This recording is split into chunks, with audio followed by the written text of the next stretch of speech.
Good afternoon, take two. I hate this damn internet. We're going to try to muscle through as best as we can, at least give out what our eyes are seeing us live from Cape Cod, Mass, and in Chicago. I, I'll take the heat here, I guess. I'm showing enough bars, but I'm a perfectionist, and if this thing's dragging and lagging and it looks like ass, I'm not going to muscle through this. Everyone knows where to follow me at EC Sports Invest. Everyone knows where to follow Riley on Twitter at rmags_the1. If you're interested in some VIP action for just $3 a day, you can DM me. You can send me an email at eastcoastsportsinvestors@gmail.com. I can get you on board real quick and easy. The last 12 weeks, ask any one of our 200 plus family members all around the world. It's been historic. One losing week in 12 weeks, 9 cashes on Monday, and 2 pushes. So it's been great, but enough for me. Let's hope this works. Keep your fingers crossed. The one and only Riley Magnuson.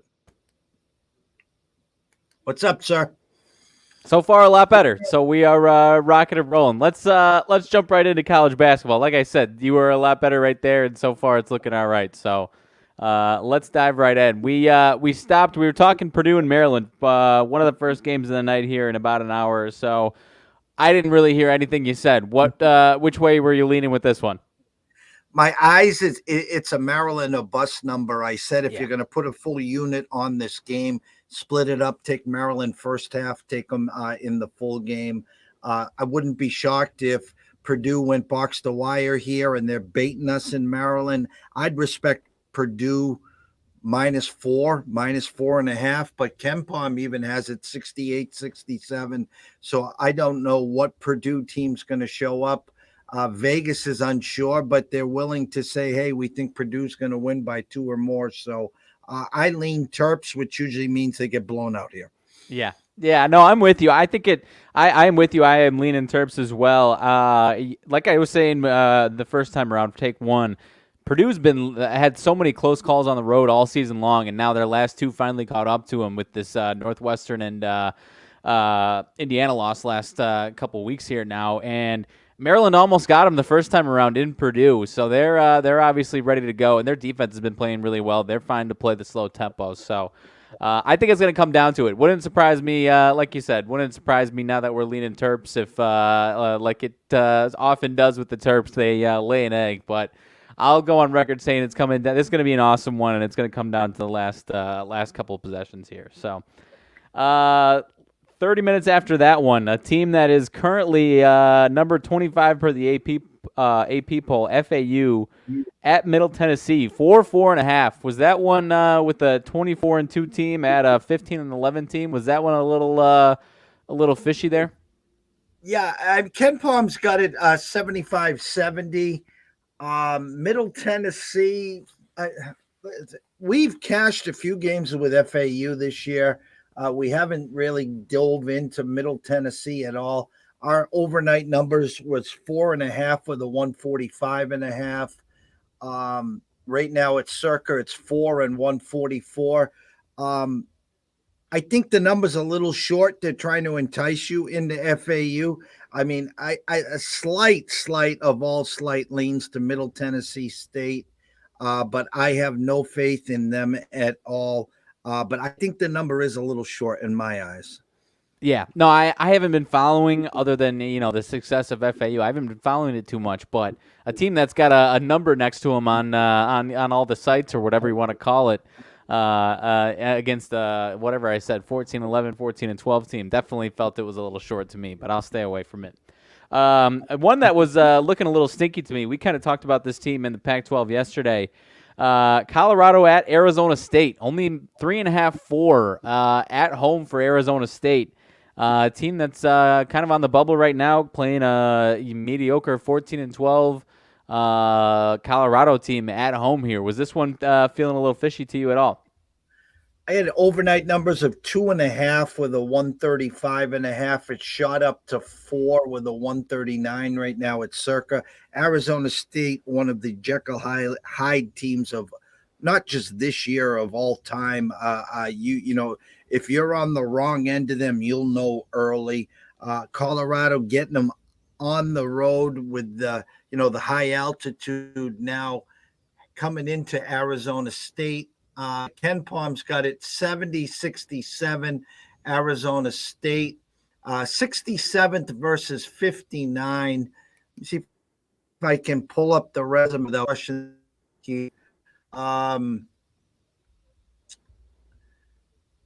Arizona State's won 3 of the last 4. Their only loss was to Oregon 75-70 at home. They have Utah on Saturday. They have not played each other yet. And now I look at Colorado. They've lost 3 of the last 5. They beat Cal and Stanford at home. They've lost. I mean, if you really want to look at this is how much this game stinks, Riley. 1, 2, 3, 4, 5. Colorado's lost their last 6 road games. They lost at Cal, which is, you can't do that this year. Yeah. They lost at USC and UCLA. I see that. And then they lost on the Oregon State trip. So, and then they just lost last Saturday at Utah. So I'm just going to say this. The overnight number of 2.5 with a 6-game road loss, the public's pushed it to 4. So if you need a lean on this, I lean Colorado. They've lost 6 in a row. My overnight number is 2.5. There's only one way this number can go, guys, and it's where it has to 4. So I like Colorado plus the 4 or 4.5. Sprinkle a little beer and pizza money on the plus money on the money line. You're probably going to get that Hyde effect on Arizona State tonight. Yeah, no, I'm with you 100%. This one was I didn't realize how close they were in KenPom. If I'm being totally honest, that one honestly slipped past me a little bit. It was the knowing that this one is pretty damn important for Arizona State. You know, the average person pulling it up and seeing a 14-12 team at an 18-8 team, and a pretty small price here. That one, it stunk to me a little bit. So I'm with you. I lean Colorado for sure there, but as you mentioned, it can be playing with fire a little bit with these two teams to some degree. So that is we're on the same page though. That's absolutely where I'm leaning as well. Let's see. I know a lot of mid-major games tonight. 8 o'clock my time, 9 o'clock your time. The other Big Ten game here, Ohio State at Iowa, 7.5 point spread. 153.5 on the total.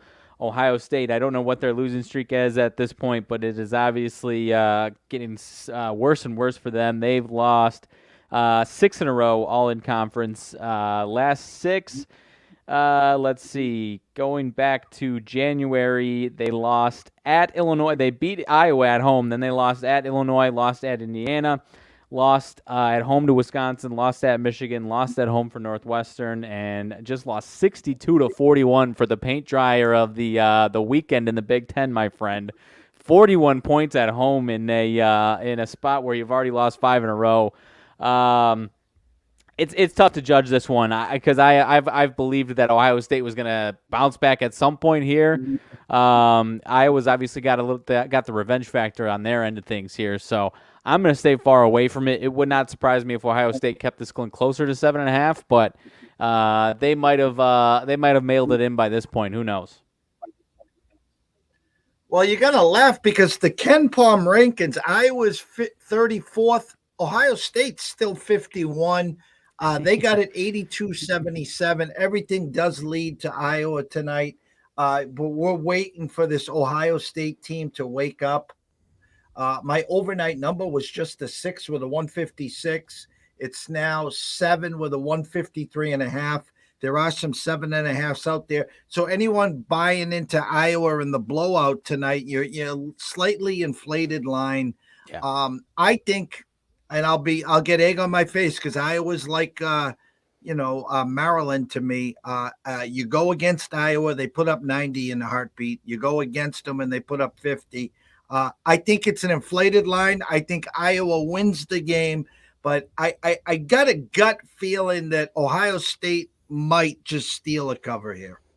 That's we're thinking the exact same thing, and that 7.5 just feels like a little too many. I know, obviously, you would respect it if it was 5.5 or something like that, but at the same time, they've lost 6 in a row. They're 11-14. The average person that's just seeing this is thinking they're They have been one of the worst teams in the Big Ten. And Nebraska 6-10. They're 3-11. This has been an embarrassment for them. This is throw them in not in the same category as some of these other disappointments, but this is definitely on the 5 to 10 top most disappointing teams of all of college basketball this year, at least given the expectations there. So let's see. Moving on, there is a handful of Pac-12 games with some bigger spreads than the one we talked about. Like I said, a lot of mid-major games.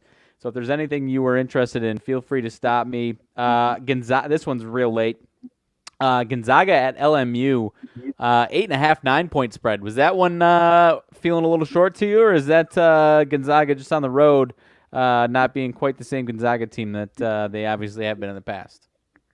No, the overnight number was 7 with a 156 and a hook. The inflated number is 8.5. I would lean the home team here. Again, you're buying an inflated number. By 11 o'clock tonight, the Zags will be -9. I think Loyola might be able to keep it close.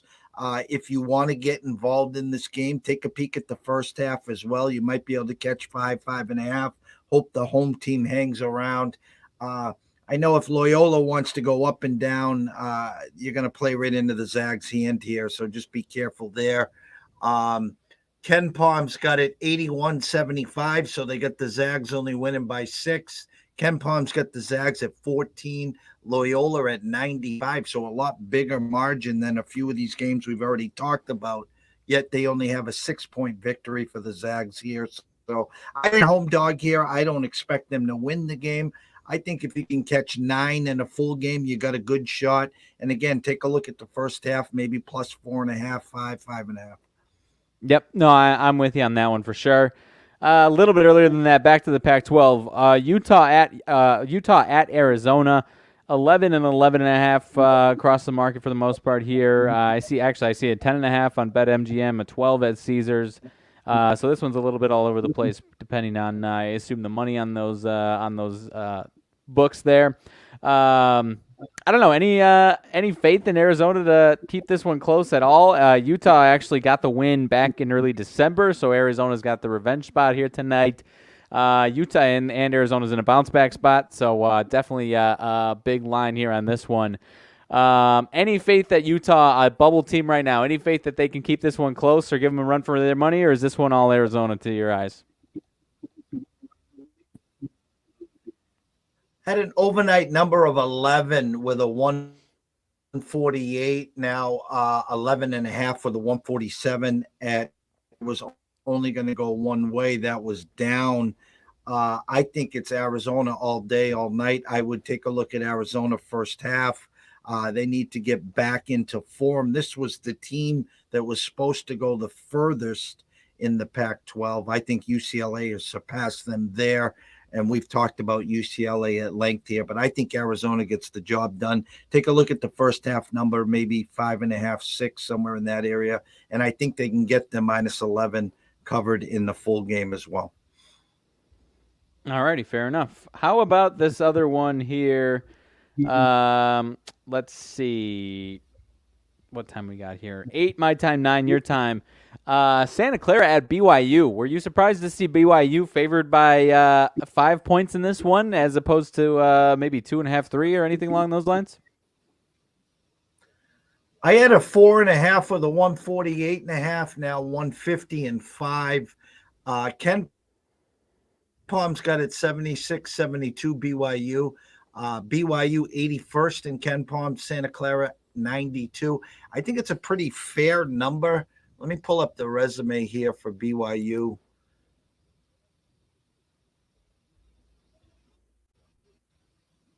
Uh, 16-12, 6-7 in conference.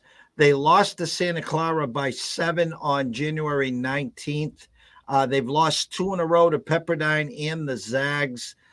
Santa Clara, on the other hand, comes in 7-5, 19-8 overall. Winners of 3 in a row: San Fran, San Diego, Loyola. They had lost to 3 in a row prior to that: St. Mary's, Pacific, and the Zags.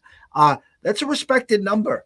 if you want to be honest about that, on the BYU side, a Santa Clara team at 19-8 playing over expectations, a BYU number that they're not playing with expectations so far this year. So again, I had it at 4.5. It did get pushed to 5. I think BYU finds a way to win. Is the number a tad inflated? I mean, 76-72. That's what KenPom has. I think BYU can get the win and get the cover here, maybe by 6, 7, or 8 or something. Yeah, like you said, it could be a little inflated. I agree with you. I think they get the win, though. I was surprised to see that one to 4.5, 5, as opposed to a little bit lower than that. So that one is definitely interesting to me. Let's see, St. Mary's 14-point spread against San Diego there. Any of these other mid-major games catching your eye or worth noting at all? I know as far as last night's game, my Redbirds fall by 1, so it was a close call, a close effort for the surprise line there. But I didn't watch it, but couldn't quite get it done. But anyways, anything on tonight's board aside from what we mentioned that's catching your eye at all? We talked about Tennessee. They beat number 1 Alabama last night by double digits there. I'm going to give everyone the total that I was talking about at 10:59. Earlier this morning and this afternoon, it's a 10:59 start. I had over 152.5. I was buying the hook at Circa. He had it at 153, and that's San Fran and Pacific.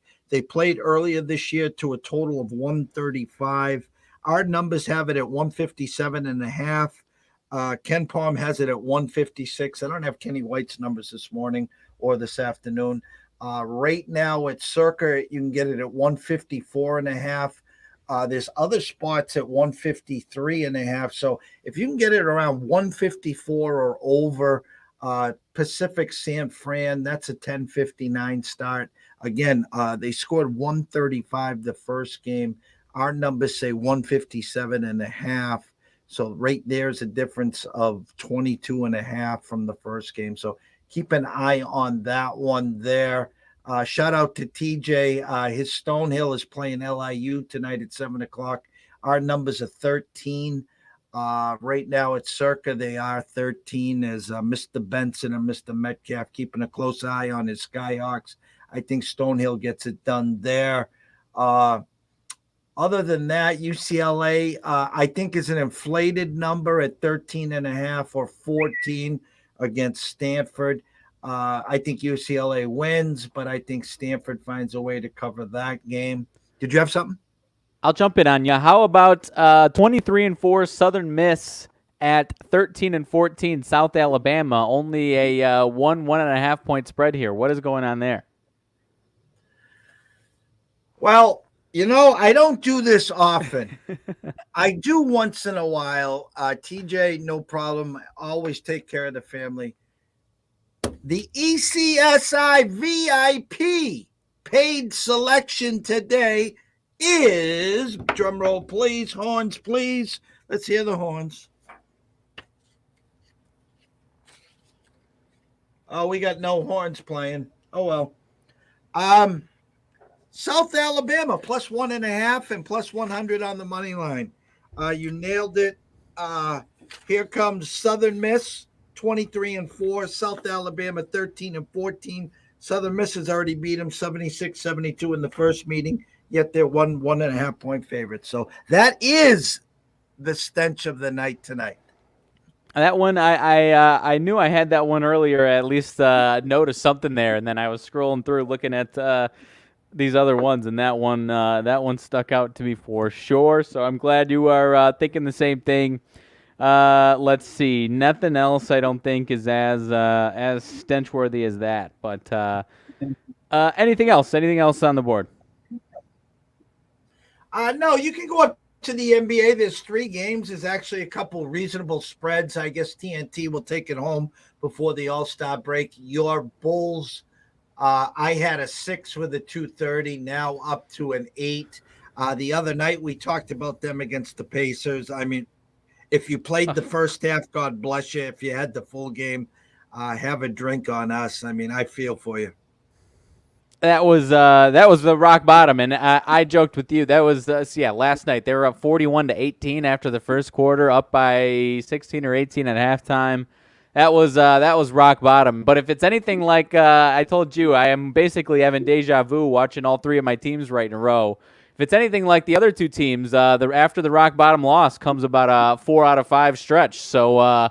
If I'm talking optimistically, I the next obviously after the All-Star break, hopefully maybe that changes it. But no, that was an ugly one, rock bottom, like you said. First half was money, and then it was ugly after that.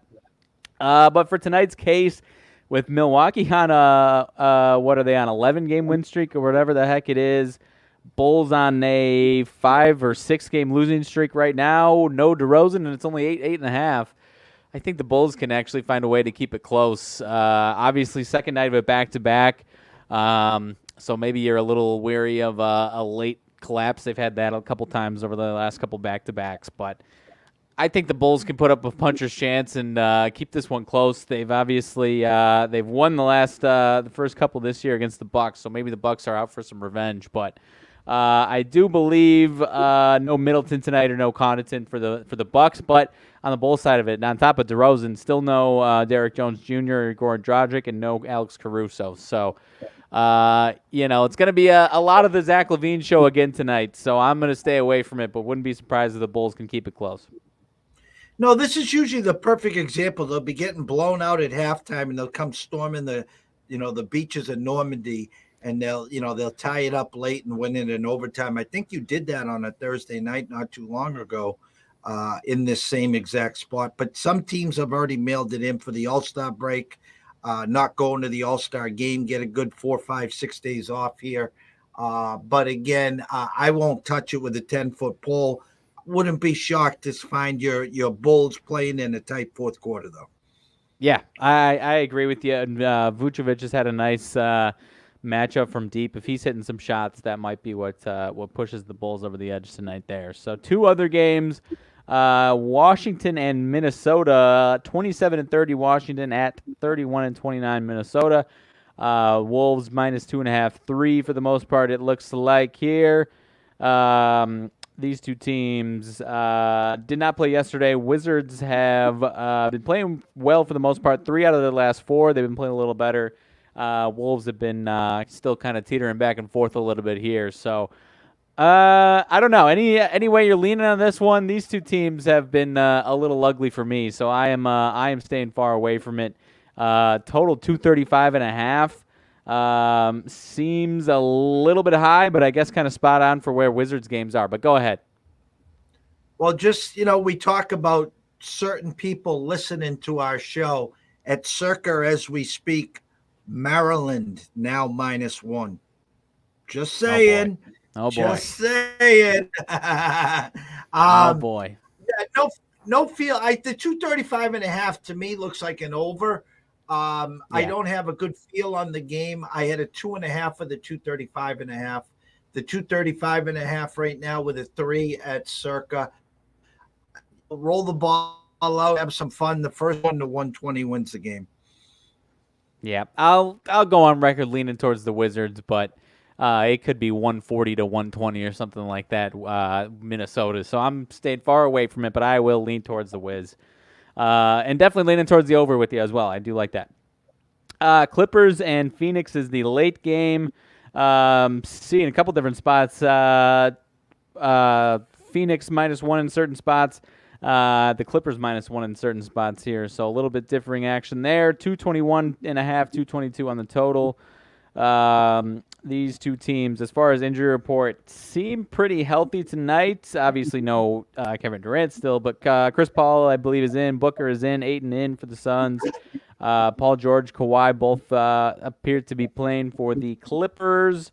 Suns have been playing better. I would like to see, with everyone healthy for the most part, would like to see them -2.5, 3 or so here, but this one kind of feels like a coin flip, but I'll lean towards the Clippers in this one tonight. To me, it's a Clippers number enough. Again, as you said, no KD. I can guarantee you this. I've been waiting to get some Clippers futures out to the ECSI family. It's coming. I know Yeah. that's the side. Now, listen, I know KD's in town, and I get all that. And I be shocked to see them play the Bucks or the Celtics? No, I wouldn't. Celtics take the interim off a coach, and he's here for a while now. And I think Perkins brought up a great point there. Hey, we didn't say that he shouldn't be the head coach, but what happens if they go out and lose in the first round? You kind of want to see this coach make adjustments. He's made some bad coaching decisions late in games, not calling timeouts, questioned a few moves, player personnel back and forth. Now you reward him. Listen, he's got the best record in the regular season. Great job. I mean, especially after what happened off season. You brought over Gallinari. He's not going to play probably all year. You made some moves. You got tandem that you wanted with Tatum and Brown. They're playing great. You've had some injuries with Smart, et cetera, et cetera, et cetera. But the fact is, now if he loses in the first round or they lose in the second round or in the finals against the Bucks or something, well, he's got his job. I'm not saying he didn't earn it, but the locals are kind of funny about it today. But getting back to the Clippers, I listen, it's one of those games that, the last game before the break, you would wake up in the morning, the Suns win by 20 or the Clippers win by 20. It's a popcorn, pom-poms, and have some fun game. That's all. Yeah. No, I'm with you. I would even, you could even predict that these teams are going to be hotter than everyone else, and you could say, oh, this is going to be the Western Conference Finals matchups, and I would like to say that, but there's a good chance they're playing each other in the first or second round with what I think they're 4 and 5 seeds right now, and they're not going to get to the 1 seed. Unlikely that they would get to the 2 seed, so there's a good chance that they're playing each other in the first round this matchup here. So, and like you said, I also lean towards the Clippers, but with the All-Star game looming, you never know who's already got their trip planned, whether they're going to the All-Star weekend or going wherever the hell they're going. So I will be staying mostly away from the NBA, probably 100% away from the NBA tonight. No, I agree. I was talking during the day with TJ. He was asking me a few questions about hockey. And anyone watching and listening want to grab their pen here. And I'm going to give out a couple team totals to take a look at. So in hockey, what we're trying to do is we're looking for plus money, okay? We're looking for value. We're looking for edges. And so, in other words, if we can stay out of a big favorite, we're not doing the -1.5 and waiting for an empty net goal. And we're not doing a regulation play, because if the team wins in overtime, you're shit out of luck. So grab your pens and pencils. Okay, the Panthers overnight number was -140. Okay, they're playing at Washington tonight. Right now at the Circa, they're only -113. The under-over is a 6 over -120. So if you wanted to play the Panthers this morning, I wasn't laying the 140. I'm not laying the 113. I'm not saying the 113 is a bad number. If you like the Panthers tonight and you like them to win, then the 113 is a great number for you. Right. But my point is their team total is 3.5 juiced under -140. So you can go to the window and you can get the Panthers to get to 4 or better and get plus 120. If they lose 5-4 in overtime, you're still cashing that ticket. Well, Jeff, why don't we just take the over 6? Or actually, now it's 6.5. Actually, it's 6 at Circa. It's 6.5 in a lot of odds spots, because I don't want to have to rely on Washington. Right. If you like the Panthers, take the Panthers. Now, I can say if you like Washington tonight, you can get them plus 103, but you can get their team total over 3.5 plus 140. So again, if they lose 5-4 in a shootout, you're still cashing your ticket. So that's the first game. Second game, Bruins -185 this morning, now 176. Well, we're not giving out a 176. The under-over is 5.5 juice over -17 cents. The whole world's on the under, okay? Right. So we're not doing the Bruins -176. We're not doing them in regulation. We're not doing them on the puck line. And we're not doing the over 5.5 -15, 20 cents, because I don't want to rely on Nashville. But you can go to the window and take their team total over 3.5, and you can get that at plus 100 or plus 105. So that's the second game. The third game is the Devils at the Blues. I have the Devils minus 147 this morning. They're currently minus 148. We're not playing the Blues minus 148. I'm sorry, the Devils minus 148. We're not playing them in regulation. We're not playing them on the puck line. The under over is 6.5 juiced under minus 18 cents. We're not doing that either. But I can go to the window and get the New Jersey Devils team total over 3.5 plus 100. So get to 4 or better with the under over a 6.5. Don't have to worry about the Blues. We had the Blues team total the other night on Tuesday plus 120 against the Panthers, and they put up 5 or 6, I think it was. So again, 3 team totals to take a look at tonight. Actually 4 if you wanted. Florida over 3.5 plus 120. You could take the Capitals team total over 3.5 plus 140. You can go get the Bruins team total over 3.5, which is now plus 115. And you can get the Devils team total over 3.5 plus 100. And if anyone didn't understand what I was trying to practice and preach there, then I will basically say this in a nutshell. DM me, follow me on Twitter at EC Sports Invest, send me an email at eastcoastsportsinvestors@gmail.com, and I can try to work you through what we're thinking and what we're looking for. 100%. And I do your line shopping on top of that, like you said, because I was just looking at the Devils team total on one of these more public books, and it's minus 105. So obviously, you want to make sure you get that plus money like you're talking about there. And like you said, I think you said that was plus 100 wherever you saw it. So obviously, that's a big difference from getting a minus 105, minus 110 on some of these public books. No, exactly. And again, it's worked real well. We started doing this, let's say early fall in college football, in the NFL. Again, staying away from the high targeted markets in regards to the under overs. Take a look at the team totals. Don't have to worry about the other team. Hey, I don't want to lay Alabama minus 28.5 today. I don't want to have to worry if Mississippi State can get to 17, but I can get Alabama to get to over 38.5, and they got it at halftime. We talked about Ohio State, how they were a cash cow, team total, Tennessee. And then we took that into the NFL, and we've been doing it now in the NHL very, very successfully. 100%, and I can't wait for. I'm sure you'll be thinking a lot of the same in some MLB action, whether it's first 5 or the full game. So I am getting excited. As dark as the White Sox offseason has been, I've got so much faith in at least some of the individual guys to bounce back, and still hoping they can make a trade happen to fill out the rest of their roster, and obviously. Mike Clevenger still being at training camp has obviously been plenty to talk about these last 24 hours. So I tweeted it out, the Happy Gilmore gif, Kevin Nealon. Harness the good, block the bad. Harness good, block the bad. So that is where I'm at with the White Sox right now.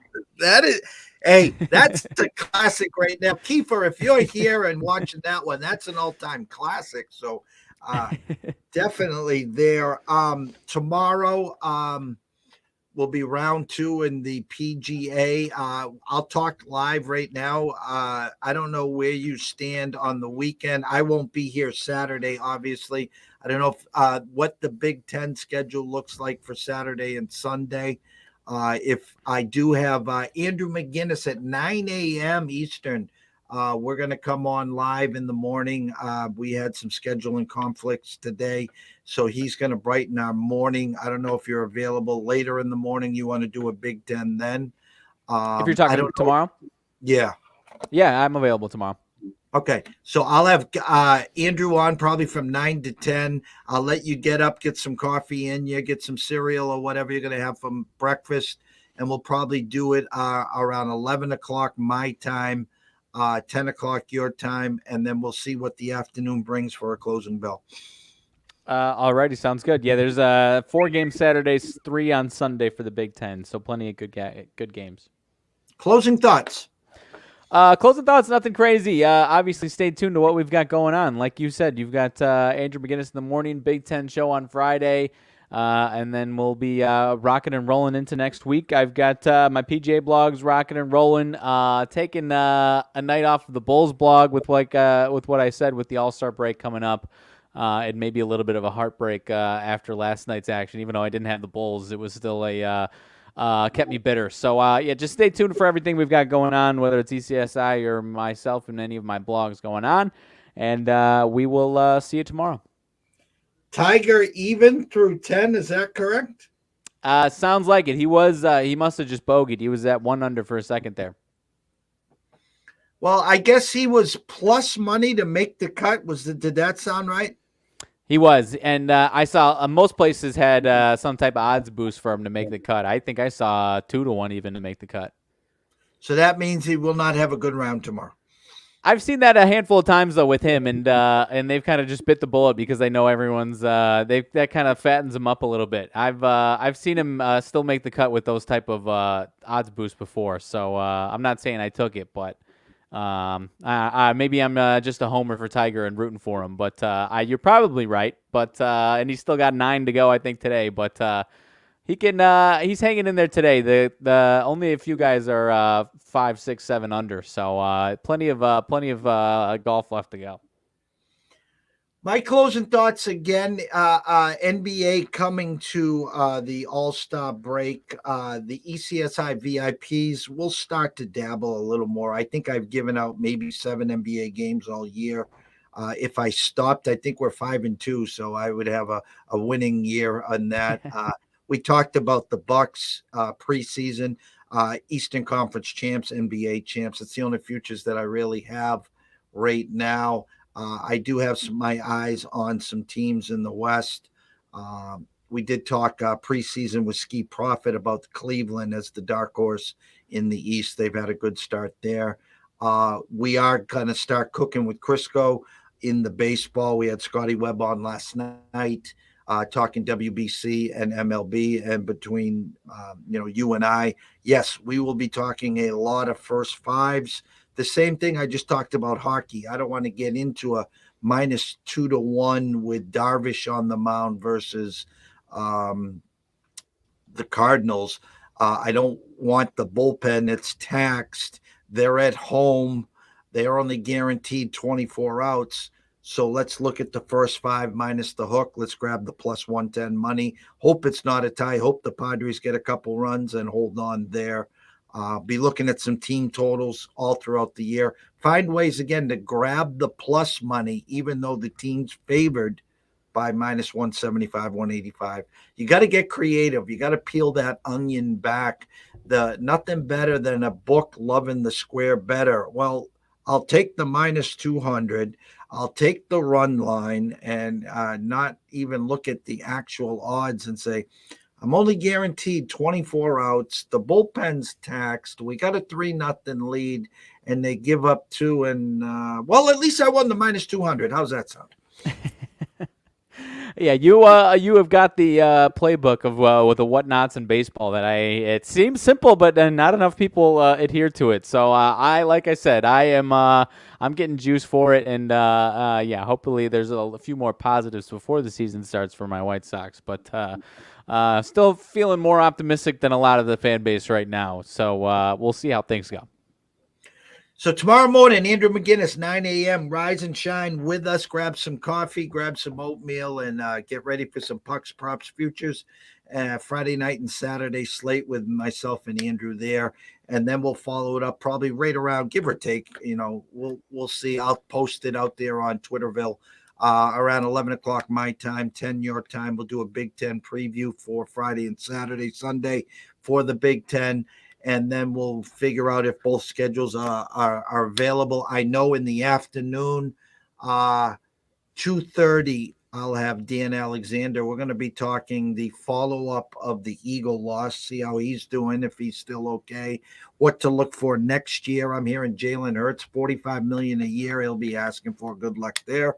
We're going to talk some lacrosse, too. Lacrosse is starting up, so we'll have some lacrosse with him. And then at 3:30, Zaid Hussein will be coming in talking the recap of last weekend's UFC 284 card. He'll be talking some NBA All-Star props and some other stuff, and then we'll figure out what you and I are doing then. How's that? Sounds good to me. Sounds like a lineup. From myself, Jeff Dawson at EC Sports Invest, from the one and only Riley Magnuson at Riley_Magnuson the one. Listen, guys, if you have a problem, and I'm being dead serious here, okay, there is an 800 number available. Ask for help. Why? Myself and Riley care. Okay. Listen, you're talking to someone that's been there, done that a long, long time ago. Okay. DMs open, emails open. I'm here to educate. Riley's here to educate. We're here to have some fun and entertain too, but we also want to see you here today, tomorrow, next week, next month, through 2023 and beyond. Have a good night. Have some fun. Stay in your lanes. Okay. You can sprinkle a little something. Don't forget about that South Alabama team tonight, and take a look at those hockey totals, and we'll see you in the AM.